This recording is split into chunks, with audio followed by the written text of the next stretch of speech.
Hello dear students, आज हम लोग एल्डिहाइड कीटोन्स का न्यूक्लियोफिलिक एडिशन रिएक्शंस समझने की कोशिश करेंगे, जिसमें 4-5 रिएक्शंस होंगी और अलग अलग एल्डिहाइड कीटोन्स में हम लोग ऑब्जर्व करेंगे कि किस तरह से हमें प्रोडक्ट ऑब्टेन होते हैं।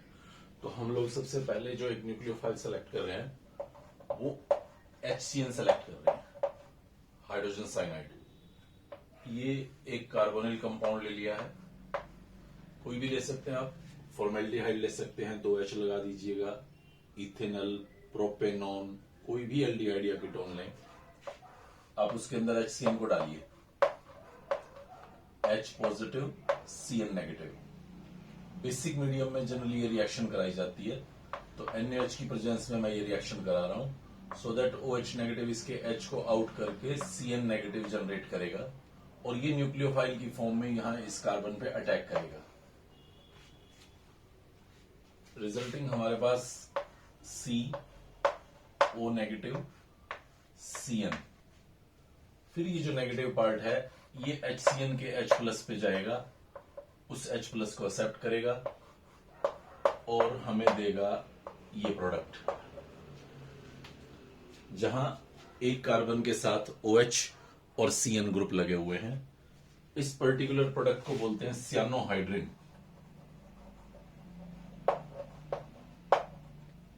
ये सियानोहाइड्रिन एक क्लास ऑफ द कंपाउंड है, ये कोई एक कंपाउंड नहीं है, ये क्लास ऑफ द कंपाउंड है। जब भी किसी एक कार्बन पे OH और CN दोनों ग्रुप अटैच्ड होते हैं तो उसको बोलते हैं सियानोहाइड्रिन्स। सो आप देखें यहां पे, मान लीजिए आपने फॉर्मेल्डिहाइड लिया होता तो ये फॉर्मेल्डिहाइड ऑफ सियानोहाइड्रिन बना होता। आपने यहां पे मिथाइल ग्रुप लिया होता, यानी कि इथेनॉल लिया होता, मींस एसिटल्डिहाइड लिया होता, तो ये सियानोहाइड्रिन ऑफ एसिटल्डिहाइड बना होता। या आपने यहां पे एसीटोन लिया होता तो ये आपके पास सियानोहाइड्रिन ऑफ एसीटोन बना होता। तो सियानोहाइड्रिन जस्ट एक क्लास है जहां एक ही कार्बन के साथ आपको दोनों ग्रुप्स OH और CN दिखाई देते हैं। तो ये एल्डिहाइड कीटोन्स का HCN के साथ रिएक्शन करने पे सियानोहाइड्रिन का जनरेशन है। हमसे एक एनसीईआरटी में क्वेश्चन पूछ रखा है कि अगर हम 2-मिथाइल साइक्लोहेक्सेनोन को HCN के साथ रिएक्ट कराएं तो सियानोहाइड्रिन बनता है, सी लाइक दिस। आप चाहें तो सिंपल याद यूं भी रख सकते हैं कि मुझे तो बस एडिशन भर करना था और तो कुछ था नहीं, तो मुझे तो C डबल बॉन्ड O पे एडिशन करना है, C पे CN चला जाएगा, O पे H चला जाएगा। आप बिना मैकेनिज्म के भी ये फ्रेम कर सकते हैं। ये साइक्लोहेक्सेनोन, 2-मिथाइल साइक्लोहेक्सेनोन का सियानोहाइड्रिन मैंने बनाया है। C कैसे बनाया है दोबारा से देखें। ये C नेगेटिव यहां इस कार्बोनिल के कार्बन पे अटैक करेगा, ये इलेक्ट्रोमैग्नेटिक इफेक्ट की वजह से O पे नेगेटिव चार्ज आ जाएगा, तो यहां CN अटैच हो जाएगा। फिर O नेगेटिव HCN के H प्लस को ले लेगा तो ये OH लग जाएगा, तो ये सियानोहाइड्रिन बन गया। वहां क्वेश्चन पूछा है कि अगर हम 2,2,6,6 टेट्रामिथाइल साइक्लोहेक्सेनोन ले लें, दिस इज 2,2,6,6 टेट्रामिथाइल साइक्लोहेक्सेनोन ले लें। ये शायद हो सकता है 2,2,6 कुछ ऐसे लिख रखा हो, कोई खास फर्क नहीं पड़ने वाला। तो हम उसका सियानोहाइड्रिन नहीं बना सकते, मतलब ये जो रिएक्शन है ये नहीं हो सकती। तो उसके पीछे बड़ी सिंपल सी वजह है कि ये वाला जो कार्बोनिल है अब स्टीरिक क्राउडिंग की वजह से CN को अलाउ नहीं करेगा कि वो यहां पे अटैक कर पाए। रिजल्टिंग साइक्लोहेक्सेनोन या 2-मिथाइल साइक्लोहेक्सेनोन का सियानोहाइड्रिन हम इजीली बना सकते थे, बट 2,2,6 ट्राइमिथाइल साइक्लोहेक्सेनोन या 2,2,6,6 टेट्रामिथाइल साइक्लोहेक्सेनोन का सियानोहाइड्रिन बना पाना रिएक्शन में पॉसिबल नहीं है, just due to steric crowding. कोई और न्यूक्लियोफाइल सर्च करते हैं हम। एक बहुत इंपॉर्टेंट रिएक्शन रहेगी हमारे पास, ये reaction with sodium bisulphide NaHSO3। बहुत ही इंपॉर्टेंट है ये रिएक्शन, सोडियम बाइसल्फाइड। सब कुछ नए नए न्यूक्लियोफाइल्स यहां सामने आ रहे हैं आपके। सोडियम बाइसल्फाइड का रिएक्शन देखेंगे हम एल्डिहाइड या कीटोन्स के साथ। तो फिर एक बार ओपन है सिस्टम, कोई भी आप एल्डिहाइड या कीटोन लीजिए और आप इसके साथ डालें sodium bisulphide Na+ HSO3 negative. इसकी मैं शक्ल थोड़ी सी दिखाऊं आपको HSO3 नेगेटिव की, तो ये कुछ ऐसा आपको HSO3 नेगेटिव दिखता है। इसके साथ ये Na+ अटैच्ड होता है, तो ये न्यूक्लियोफाइल की तरह से एक्ट करता है। नाउ जनरली बच्चे समझते हैं कि नेगेटिव चार्ज दिख रहा है तो ये नेगेटिव चार्ज यहाँ पे एज ए न्यूक्लियोफाइल अटैक करेगा। नहीं, एक्चुअली सल्फर डोनर एक बहुत पावरफुल न्यूक्लियोफाइल होता है। आप लोगों को न्यूक्लियोफिलिक कैरेक्टर का एक जनरल ऑर्गेनिक केमिस्ट्री में मैं एक्सप्लेन कर चुका हूं मटेरियल, जहां पे आपको बताया गया था कि जो सल्फर डोनर हमारे न्यूक्लियोफाइल्स हैं वो ज्यादा पावरफुल है as compare to oxygen donor. तो ये जो सल्फर का लोन पेयर होता है ये यहाँ पे एज ए न्यूक्लियोफाइल अटैक करता है, तो ये मत सोचिएगा कि ये नेगेटिव अटैक करेगा। तो रिजल्टिंग क्या होगा देखें यहाँ पे ध्यान से, O पे नेगेटिव चार्ज आ जाएगा और यहां पर ये सल्फर ने अटैक किया है इस कार्बन के ऊपर। रेस्ट सब एज इट इज ऐसे का ऐसे लिख रहा हूं मैं, और ये Na+। अब आगे बढ़ते हैं हम। आप चाहे तो इस Na को यहां पे शिफ्ट कर सकते हैं। मैं एक सेकंड के लिए दोबारा यहां पे रिएक्शन फ्रेम करता हूं शॉर्ट कंसाइज्ड वे में। यहां सल्फर जब लोन पेयर की तरह से अटैक कर रहा है इस कार्बोनिल पे, तो यहां इस सल्फर पे पॉजिटिव चार्ज आ जाएगा। ये यहां से अपने उस पॉजिटिव को खत्म कर देगा, मींस ये ऑक्सीजन अपने इलेक्ट्रॉन्स को इस सल्फर को प्रोवाइड कर देगा और Na+ इस O नेगेटिव के पास चला जाएगा। Resulting you will be having ONA and here you will be having SO3OH। अब उसके बाद यहां पे एक प्रोटॉन एक्सचेंज होता है। Why this proton exchange? इस स्ट्रक्चर को ध्यान से देखें। ये ऑक्सीजन और सोडियम के बीच में आयनिक बॉन्ड है, जबकि यहां पे ऑक्सीजन और हाइड्रोजन के बीच में कोवेलेंट बॉन्ड है। मींस ये जो नेगेटिव चार्ज है ये इस ऑक्सीजन पे प्रेजेंट है। अगर ये H यहां चला जाए और Na यहां पे आ जाए, तो आप एक बार अल्टरनेट ऑप्शन देखें। यहां पे मैं दिखाने की कोशिश कर रहा हूं वो अल्टरनेट ऑप्शन। ये आपके पास यहां पे H आ गया और ये आपके पास यहां SO3ONA आ गया।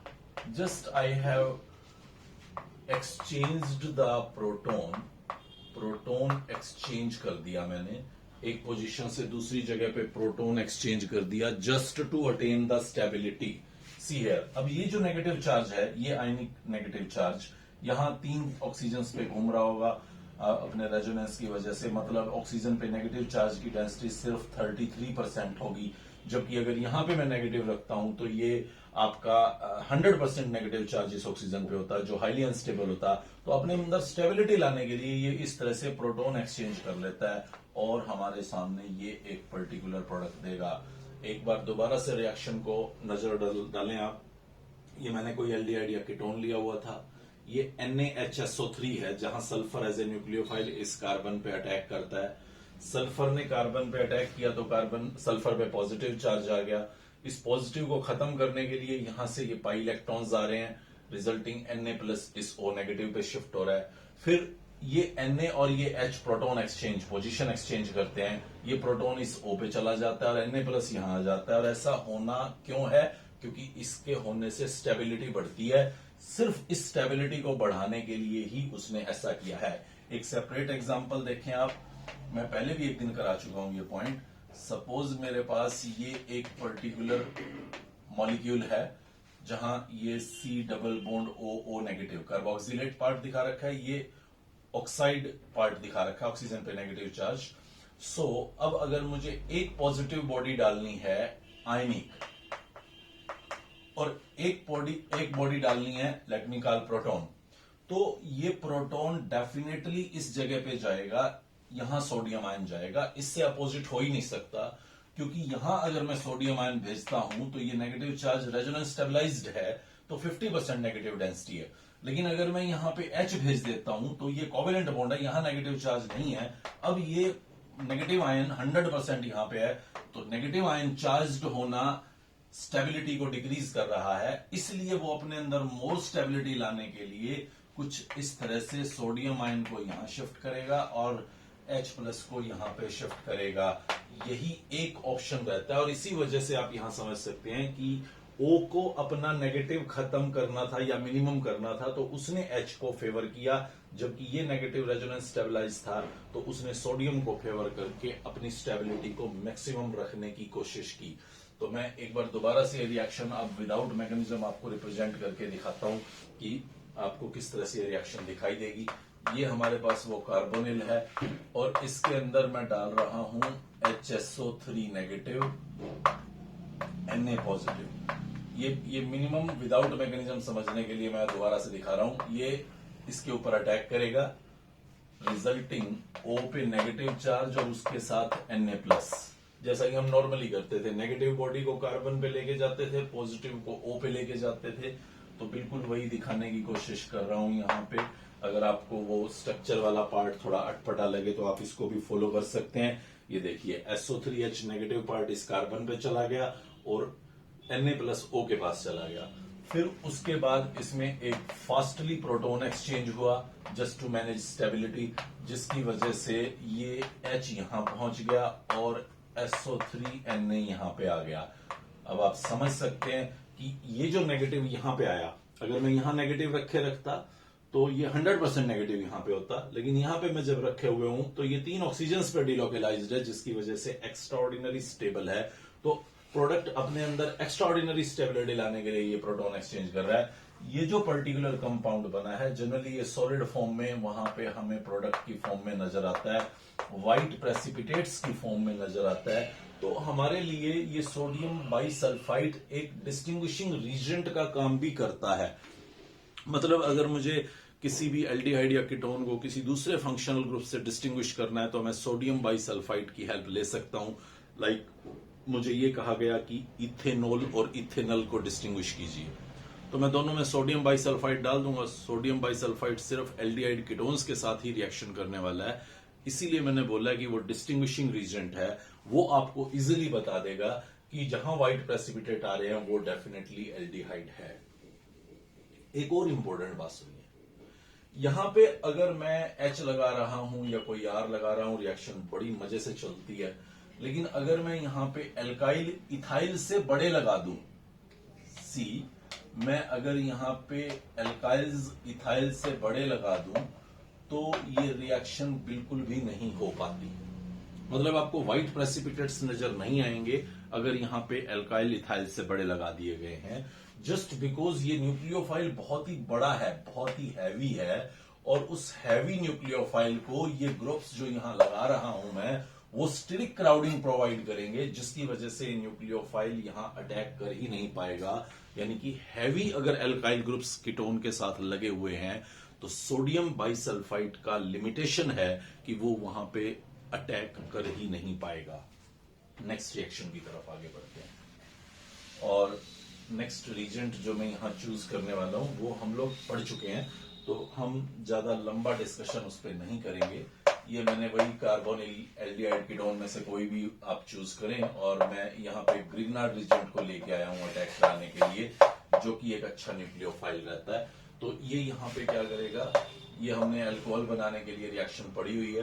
तो और अभी क्वेश्चन आंसर सेशन पे भी हमने काफी सारे क्वेश्चन इसके किए थे, तो आप देख पा रहे हैं यहाँ पे ये आपका पर्टिकुलर एक प्रोडक्ट बन जाएगा, एडिशन प्रोडक्ट, जहां पे R कार्बन पे, नेगेटिव बॉडी कार्बन पे और पॉजिटिव बॉडी O पे चली जाएगी। फिर हम इसके अंदर वाटर डाल सकते हैं, रादर डालते ही थे। O नेगेटिव इसके H पे अटैक कर लेता था और ये आपको अल्कोहल बनाकर देता था। आप रिकॉल कर सकते हैं, अल्कोहल की प्रिपरेशन में ये पॉइंट पढ़ा, ये अल्कोहल ही बनाया मैंने। अगर आप फॉर्मेल्डिहाइड लेते हैं तो यहाँ आपको प्राइमरी अल्कोहल मिलता है। अगर आप अदर देन फॉर्मेल्डिहाइड कोई एल्डिहाइड लेते हैं तो यहाँ आपको सेकेंडरी अल्कोहल मिलता था। और अगर आप कीटोन के साथ ग्रिग्नार्ड रीजेंट को रिएक्ट करा रहे हैं तो आपको टर्शियरी अल्कोहल मिलता था। तो ये आपकी पढ़ी हुई रिएक्शन है, एज इट इज वही पॉइंट आप देख पा रहे हैं कि किस तरह से ग्रिग्नार्ड रीजेंट यहाँ एल्डिहाइड कीटोन्स के अंदर एडिशन कर रहा है। नेक्स्ट रिएक्शन देखते हैं। मान लीजिए मैं चाहता हूं कि कार्बोनिल को वाटर के साथ रिएक्ट करना, जो कि एक न्यूक्लियोफाइल है। हालांकि वीक न्यूक्लियोफाइल है, बट चलो जैसे तैसे थोड़ा बहुत रिएक्शन में अगर प्रोसीड कराना चाहूं तो मुझे लगता है ये यहाँ पे कुछ इस तरह से आके अटैक करेगा कार्बन पे। सी वेरी केयरफुली, ये O पे नेगेटिव चार्ज आ जाएगा और ये वाटर ने इस कार्बन पे अटैक किया तो इस ऑक्सीजन पे पॉजिटिव चार्ज आ जाएगा। फिर उसके बाद ये अपने इस प्लस को हटाने के लिए यहां से H+ छोड़ेगा और वो O नेगेटिव उस H+ को कैप्चर कर लेगा, रिजल्टिंग आपका ये OH और ये OH, ये डाइऑल बन गया। लेकिन हम जानते हैं, काफी टाइम से ये बात पढ़ रहे हैं कि जो डायोल्स होते हैं वो हाईली अनस्टेबल होते हैं, मतलब इमीडिएटली वो दोनों OH ग्रुप्स आपस में रिएक्शन कर जाते हैं और रिएक्शन करने पर वो कुछ इस तरह से वाटर को एलिमिनेट कर देते हैं, या मैं यूं कहूं कि तो वापस उसी डायरेक्शन में हम चल पड़े। तो पर्टिकुलरली वाटर का एल्डिहाइड कीटोन के साथ इस तरह का डायोल बना पाना पॉसिबल ही नहीं है, वो हाईली अनस्टेबल रहते हैं डायोल्स। हाँ, अगर इधर कुछ विड्रॉइंग ग्रुप्स लगे हुए हो तब कुछ पॉसिबिलिटी है। लाइक मैं अगर आपको ये दिखाऊं यहाँ पे कुछ इस तरह का सीन, ये मैं 2 carbonyl extra electron withdrawing group के लगा रहा हूं। सी हियर वेरी केयरफुली, ये मान लीजिए मैं यहाँ पे कोई कंपाउंड लेता हूं और अब मैं इसके अंदर वाटर का अटैक ऑब्जर्व करना चाहूं तो ये काफी स्ट्रॉन्ग विड्रॉइंग ग्रुप लगे हुए हैं। तो ये विड्रॉइंग ग्रुप जब लगाए जाते हैं तो उस टाइम पे जो यहाँ पे डायोल बनेगा, सी ऑक्सीजन अटैक करेगा वाटर का इस कार्बोनिल के ऊपर। तो मैं यहाँ पे प्रिंट करता हूं इसकी आगे की स्टोरी। तो ये हमें O नेगेटिव OH+ ऐसा देगा। ये आपका वही कार्बोनिल बना हुआ है एज इट इज, ऐसे का ऐसे। ये आगे वाला भी यूं बना लीजिएगा। फिर ये इसके H को छोड़ के यहां भेज देता है। अब ये H इस O के साथ हाइड्रोजन बॉन्डिंग की वजह से कुछ हद तक स्टेबलाइज्ड हो सकते हैं, जिसकी वजह से आपको यहां डायोल स्टेबल फॉर्म में अपीयर होता नजर आएगा। बट अगर इस तरह के कुछ विड्रॉइंग ग्रुप यहां नहीं लगे हुए, और विड्रॉइंग ग्रुप आप अपनी मर्जी से लगा दीजिए, उसमें कुछ नहीं है। ये देखो मैंने ये CCl3 लगा दिया यहाँ पे, या यहाँ पे भी मैं ऐसा ही कुछ CF2 या CF3 टाइप का कोई कंपाउंड लगा दूं। तो अब अगर मैं यहाँ पे वाटर का एडिशन करता हूं तो बहुत आसानी से डायोल बनता नजर आएगा, जैसा कि मैं वहां पहले आपको दिखा रहा था। उस डायोल को वापस रिवर्ट जाके वाटर निकालने की जरूरत नहीं है। आगे बढ़ते हैं। एक और बहुत ही इंपॉर्टेंट रिएक्शन यहां पे समझाऊंगा मैं। हालांकि ये वाटर वाली इतनी इंपॉर्टेंट नहीं थी, बट ये बहुत इंपॉर्टेंट रिएक्शन रहेगा, एडिशन ऑफ एल्कोहल। एक और भी वीक न्यूक्लियोफाइल मैंने अब की बार उठाया है, वाटर से भी वीक न्यूक्लियोफाइल, और इस एल्कोहल का मैं यहाँ रिएक्शन देखना चाहता हूं। तो मैंने अब की बार क्या किया, एक एल्डिहाइड को सेलेक्ट कर लिया कि मैं एल्डिहाइड के साथ ही रिएक्शन करूंगा, बाद में कीटोन्स के ऊपर बात करूंगा। तो मैंने एक एल्डिहाइड ले लिया है इथेनल, और मैं इसका अल्कोहल के साथ रिएक्शन देखना चाहता हूं। तो क्योंकि वीक न्यूक्लियोफाइल है तो रिएक्शन का एक्सटेंट बहुत कम होगा, रिएक्शन बहुत मुश्किल से हो पाएगी, इलेक्ट्रोमैनिक इफेक्ट एक्चुअली नहीं करा पाएगा ये वीक न्यूक्लियोफाइल। तो मैंने यहाँ पे एक कैटलिस्ट यूज कर लिया है, H+ acid as a catalyst. यहाँ पे जब मैंने डाला तो ऑक्सीजन इसके H+ को इजीली कैप्चर कर लेता है, रिजल्टिंग ये कुछ इस तरह से एक इलेक्ट्रोमैनिक इफेक्ट दिखाने के लिए तैयार है। सी है ऐसे O पे प्लस आ जाएगा जैसे ही वो H लेगा, और फिर वो पॉजिटिव ऑक्सीजन यहां से पाई इलेक्ट्रॉन्स को बहुत अच्छे से, बहुत आसानी से अपनी तरफ खींच सकता है, रिजल्टिंग हमारे पास यहां अब वो काम हो गया जो पहले नहीं हो पा रहा था। मतलब कार्बन पे पॉजिटिव नहीं बन पा रहा था पहले, यहाँ शिफ्टिंग नहीं हो पा रही थी, तो अब वो शिफ्टिंग होके यहाँ बन गया है। अब ये अल्कोहल अपने न्यूक्लियोफिलिक कैरेक्टर को दिखाने के लिए तैयार है, मतलब इस कार्बन प्लस पे वो अटैक कर सकता है। तो इस कार्बन प्लस पे जब वो अटैक करेगा, CH3CH, ये OH पहले से लगा हुआ है, और ये उस अल्कोहल ने यहाँ पे अटैक किया है, O पे पॉजिटिव चार्ज आ गया है। अटैक करने के बाद कार्बन का प्लस तो खत्म हो गया, O पे पॉजिटिव आ गया। O अपना पॉजिटिव हटाने के लिए यहां से एक H को छोड़ देता है, तो हमारे पास जो प्रोडक्ट बनता है, see here very very carefully, ये यहाँ पे OR और ये यहाँ पे OH। इस पर्टिकुलर प्रोडक्ट को बोलते हैं हेमी एसीटल। क्या है हेमी एसीटल? जब एक ही कार्बन पर एक OH और एक एल्कोक्सी ग्रुप लगा हुआ हो, एक OR और एक OH ग्रुप लगा हुआ हो, तो उस पर्टिकुलर प्रोडक्ट को बोला गया है हेमी एसीटल। ये हेमी एसीटल एक कंपाउंड नहीं है, क्लास ऑफ द कंपाउंड है। ये हेमी एसीटल किसका है? ये हेमी एसीटल है इथेनॉल का। कौन सा अल्कोहल लिया था? अभी वो भी एक पॉइंट है। मान लो मैं यहां पे ले लेता हूं इथाइल अल्कोहल C2H5OH, तो डेफिनेटली यहां पे भी वो आपका C2H5OH लगने वाला है। मैं इसको बोलूंगा this is ethyl Hemy acetal of ethanol. तो ये इथेनॉल का इथाइल हेमी एसीटल है। अगर मैं यहां पे CH3 लेता मिथाइल अल्कोहल, तो फिर पक्का यहां पे CH3 लगा होता। फिर मैं इसको बोलता कि ये methyl Hemy acetal of ethanol है। अगर मैं यहां पे फॉर्मेल्डिहाइड लेता, सी हियर, यहां पे फॉर्मेल्डिहाइड लेता, यहां पे भी वो ऐसा ही फॉर्मेल्डिहाइड होता, यहां पे भी वो ऐसा ही फॉर्मेल्डिहाइड का ही पार्ट आगे बढ़ रहा होता, और फाइनली मैं यहां पे H लिखता, तो ये मेरे पास methyl Hemy acetal of formaldehyde. अब इथेनॉल नहीं लिखता मैं इसको, या मिथेनॉल लिखता या मैं इसको फॉर्मेल्डिहाइड लिखता। तो इस तरह से आप समझ सकते हैं कि हेमी एसीटल एक क्लास ऑफ द कंपाउंड्स है। कौन सा हेमी एसीटल है, अल्कोहल कौन अटैक करा रहा है उस पर डिपेंड करेगा, किस एल्डिहाइड पे आप ये रिएक्शन कर रहे हैं उस पर भी ये डिपेंड करेगा। तो एक बार फिर दोबारा से इस रिएक्शन को देखें, क्योंकि अभी ये हाफ रिएक्शन हुई है, अभी थोड़ी सी और पेंडिंग है ये रिएक्शन। तो मैं एक बार फिर दोबारा से आपके सामने ये रिएक्शन रिप्रेजेंट कर रहा हूं। ये दोनों पार्ट्स बहुत इंपॉर्टेंट हैं।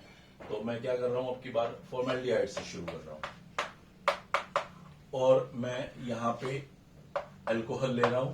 अल्कोहल को फिर डिस्क्लोज नहीं किया, अब की बार H+ डाला हुआ है। ऑक्सीजन अपने लोन पेयर से इसके H को ले रहा है, CHH, ये कार्बन पे प्लस, ये OH, Cl, O ने H लिया होगा तो पाई इलेक्ट्रॉन शिफ्ट हो गया O पे आ गया होगा। अब ये ROH इस पे अटैक कर रहा है, और ROH जब इस पे अटैक करेगा तो HCHOROH। ये यहां तक की कहानी मैं आपको बता गया हूं, थोड़ा कंसाइज कर दिया है, शॉर्ट कर दिया है। आप लोग समझ सकते होंगे कि कैसे हुआ। O ने H+ लिया, O पे प्लस आया, फिर ये पाई इलेक्ट्रॉन शिफ्ट हुए, यहाँ कार्बन पर प्लस आया, यहाँ अल्कोहल ने अटैक किया, O पे पॉजिटिव आया, उसने अपना H छोड़ा, ये आपका बना था hemiacetal. Hemy acetal of formaldehyde, alkyl Hemy acetal of formaldehyde. Alkyl क्यों लिख रहा हूं, क्योंकि यहां पे R डिस्क्लोज नहीं किया मैंने, जो भी R यहां पे लूंगा वो R मुझे यहां पे लिखना है। अब एक बार फिर दोबारा देखें, ये जो आपका हेमी एसीटल बना है, ये हेमी एसीटल भी उस H+ को ले सकता है जो कैटलिस्ट की फॉर्म में आपके पास प्रेजेंट है, और दोबारा से अल्कोहल के साथ ये रिएक्शन कर सकता है। ध्यान से देखिएगा कैसे। और आपके और भी कई सवाल उठेंगे दिमाग में, वो भी मैं अभी जस्ट पहले क्वेश्चन बोलूंगा वो जो उठेंगे, और फिर उनके आंसर्स। ये ऐसा बन गया, H+ ले लिया। आपको अभी लग रहा होगा कि सर ये वाला ऑक्सीजन है, ये भी तो H ले सकता है। मैं कहूंगा बिल्कुल ले सकता है, ये वाला भी H को ले सकता है, रिजल्टिंग यहां भी पॉजिटिव आ सकता है। तो जैसा मैं यहां पे वाटर निकालूंगा वहां से भी अल्कोहल आउट हो सकता है, बट ध्यान रखना वो बैकवर्ड डायरेक्शन में रिएक्शन चल पड़ेगी। रिएक्शन ये बैकवर्ड डायरेक्शन में जाती है, बट मैं सिर्फ फॉरवर्ड के स्टेप आपके सामने पुट कर रहा हूं, इसलिए मैं इसके साथ H को ऑब्जर्व कर रहा हूं। मैं मना नहीं कर रहा कि ये H को नहीं लेगा, बट वो रिएक्शन को बैकवर्ड में लेके जाएगा।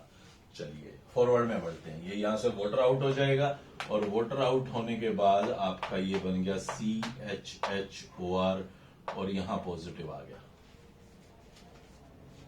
बिल्कुल ध्यान से ऑब्जर्व करते जाएं रिएक्शन को। अब जो अल्कोहल है वो यहां पे अटैक करेगा इस कार्बन पे एज ए न्यूक्लियोफाइल दोबारा से, रिजल्टिंग काम हमारा लगभग होने को है। ये अल्कोहल का अटैक O पे पॉजिटिव चार्ज, O यहां से H को छोड़ देगा, तो ये आपका बन जाता है HCHOR और इसको बोलते हैं एसीटल। तो ये हेमी एसीटल से फर्दर एसीटल बदल गया। एसीटल क्या होता है? एक ही कार्बन पे जब दो एल्कोक्सी ग्रुप लगे हुए हों तो उसको एसीटल बोला गया है। हेमी एसीटल कहा था एक ही कार्बन पे OH और OR लगे हुए हों, और एक ही कार्बन पे जब दो OR ग्रुप लगते हैं तो उसको हम बोलते हैं एसीटल। ये क्या है? ये एक्चुअली है alkyl acetal of formaldehyde. Formaldehyde आपने लिया हुआ है, उसके अंदर आपने अल्कोहल कौन सा डाला उसके अकॉर्डिंग एल्काइल लेंगे। मान लीजिए आपने मिथाइल अल्कोहल डाला होगा तो इसको मैं बोल दूंगा मिथाइल एसीटल ऑफ फॉर्मेल्डिहाइड, या इथाइल डाला होगा तो इथाइल अल्कोहल डाला होगा तो इथाइल एसीटल ऑफ फॉर्मेल्डिहाइड होगा। और आपको काफी सारे सवाल मिलेंगे यहाँ एनसीईआरटी के अंदर जहां आपको ऐसा बोला गया होगा draw the structure of ethyl Hemy acetal of formaldehyde या मिथाइल एसीटल ऑफ इथेनल। तो इस तरह का बहुत कॉमन सवाल रहता है, तो आपको इसलिए मैं इस रिएक्शन पे वर्कआउट करने के लिए बोल रहा हूं। अच्छे से आप ध्यान रखिए नाम लिखते हुए क्या बोल रहा हूं मैं। यहां पे जो नाम लिखा रहेगा वो आपको पर्टिकुलर एल्डिहाइड या कीटोन चूज करना होगा, और ये आपको वो एल्काइल लेना होगा जो अल्कोहल का पार्ट होगा। हालांकि स्ट्रक्चर प्रेडिक्ट करते हुए कई तरह की ट्रिक्स हम लोग लगा लेते हैं, जैसे वो बोलता है कि हेमी एसीटल ऑफ फॉर्मेल्डिहाइड बनाओ, तो फॉर्मेल्डिहाइड बना के एक OH और एक मिथॉक्सी ग्रुप लगा देते हैं। वो सब क्वेश्चन के दौरान समझाऊंगा। फिलहाल रिएक्शन पे काम करें कि किस तरह से एसीटल और हेमी एसीटल बनते हैं। आखिरी बात इस रिएक्शन के लिए बता रहा हूं, थोड़ी इंपॉर्टेंट अटपटी जरूर है। मैं एसीटोन ले रहा हूं। अभी तक एल्डिहाइड्स के साथ सारे रिएक्शंस कर रहा था, अब की बार मैंने एसीटोन लिया है और मैं अल्कोहल के साथ रिएक्शन करा के ठीक वैसे ही कुछ हेमी कीटल या कीटल बनाना चाहता हूं। जैसे यहां एसीटल और हेमी एसीटल बना रहा था, वैसे यहां पे कीटल और हेमी कीटल बनाना चाहता हूं। तो ये जो हमें पता ही है ये बहुत न्यूक्लियोफाइल वीक रहा था, हम लोग कैटालिस्ट भी डालते थे, लेकिन शायद, मैं पक्का नहीं बोल रहा, बट शायद ऐसा है कि ये जो दो मिथाइल हैं इनके इंडक्टिव इफेक्ट की वजह से ये कार्बन का प्लस एनफ स्मार्ट बन ही नहीं पाता कि ये वीक न्यूक्लियोफाइल इसके ऊपर अटैक कर पाए, रिजल्टिंग हेमी कीटल और कीटल का फॉर्मेशन नहीं होता। मैंने ये वर्ड बोला कि शायद, क्योंकि बहुत ज्यादा कंफर्टेबली लिटरेचर में इसके लॉजिक्स नहीं पता। हाँ, ये कंफर्म्ड है कि वो इस तरह से अल्कोहल के साथ हेमी कीटल या कीटल नहीं बना सकता। तो उसकी एक वजह हमें लगता है कि शायद ये एक वजह हो सकती है जिसकी वजह से रिएक्शन नहीं हो पा रही। लेकिन शायद जो बार बार बोल रहा हूं उसके पीछे एक बात और भी है कि अगर मैं कोई डाईहाइड्रिक अल्कोहल ले लेता हूं, सी हियर, ये डाईहाइड्रिक अल्कोहल ले लिया, तो डाईहाइड्रिक अल्कोहल के साथ ये साइक्लिक कीटल बनाता है। अगर मैं इस डाईहाइड्रिक अल्कोहल के साथ इसको ट्रीट कर रहा हूं तो again we are very much surprised to see कि वो इस तरह का एक साइक्लिक कीटल बनाता है। मैं आपको अभी समझाता हूं कि किस तरह से ये कीटल बनता है, बट अभी आप, इसीलिए मैं बोल रहा था कि पता नहीं मोनोहाइड्रिक अल्कोहल्स के साथ जब रिएक्शन कराई गई है तो कीटोन्स ने परफॉर्मेंस नहीं दिया है, बट डाईहाइड्रिक अल्कोहल्स के साथ वो कर पा रहा है। तो अब लॉजिक्स के ऊपर बात नहीं कर सकता मैं, क्योंकि ज्यादा अवेलेबल ही नहीं है हमारे पास लॉजिक्स, बस जो बना है उसी के ऊपर काम कर रहा हूं। ये एज ए न्यूक्लियोफाइल यहाँ पे अटैक कर रहा है, देखते जाइए आप। चलो मैं स्टार्टिंग से देता हूं, एक बार एसिड एज ए कैटलिस्ट का रोल भी दिखा देता हूं यहाँ पे, क्योंकि उसके बिना रिएक्शन बहुत कम हो पाती है। ये लीजिए, ये ऑक्सीजन ने यहां से H+ को ले लिया, तो H+ लेने के बाद O पे पॉजिटिव आ जाएगा, वो कार्बन पे प्लस क्रिएट कर देगा, फिर ये यहां पे अटैक करेगा। तो ये जब यहां पे अटैक करेगा तो CH3C CH3OH, ये O ने अटैक किया है, ये O पे पॉजिटिव चार्ज आ गया है। फिर ये यहां से अपने उस पॉजिटिव को खत्म कर देगा। इस तरफ देखते हैं क्या लिखना है मुझे, O CH2 CH2OH। फिर प्रोटॉन यहां पे आके, जो H+ छोड़ा आपने, वो इस O पे आके O पे पॉजिटिव क्रिएट करके यहां से वाटर आउट कर देगा। तो CH3 CH3 ये प्लस आ गया, O CH2 CH2OH, ये ऑक्सीजन यहाँ पे अटैक करता है एज ए न्यूक्लियोफाइल। तो मैं यहां दिखा देता हूं इसको। फाइनली वही प्रोडक्ट बनने वाला है जो मैंने स्टार्टिंग पे लिखा था डायरेक्टली, O CH2 CH2, और ये O ने अटैक किया इसके ऊपर। O पे H लगा हुआ था, उसके ऊपर पॉजिटिव चार्ज आ गया। ये पॉजिटिव खत्म करने के लिए यहां से H निकाल देता है। तो आप देख सकते हैं कुछ गलती होगी, मैं दोबारा से बनाता हूं एक बार। स्ट्रक्चर अटपटा सा दिख रहा है, कोई बात नहीं, दोबारा देख लेते हैं, 1 सेकंड ही लगना है। यहां पे आ जाएं। इस O ने इस कार्बन पे अटैक किया,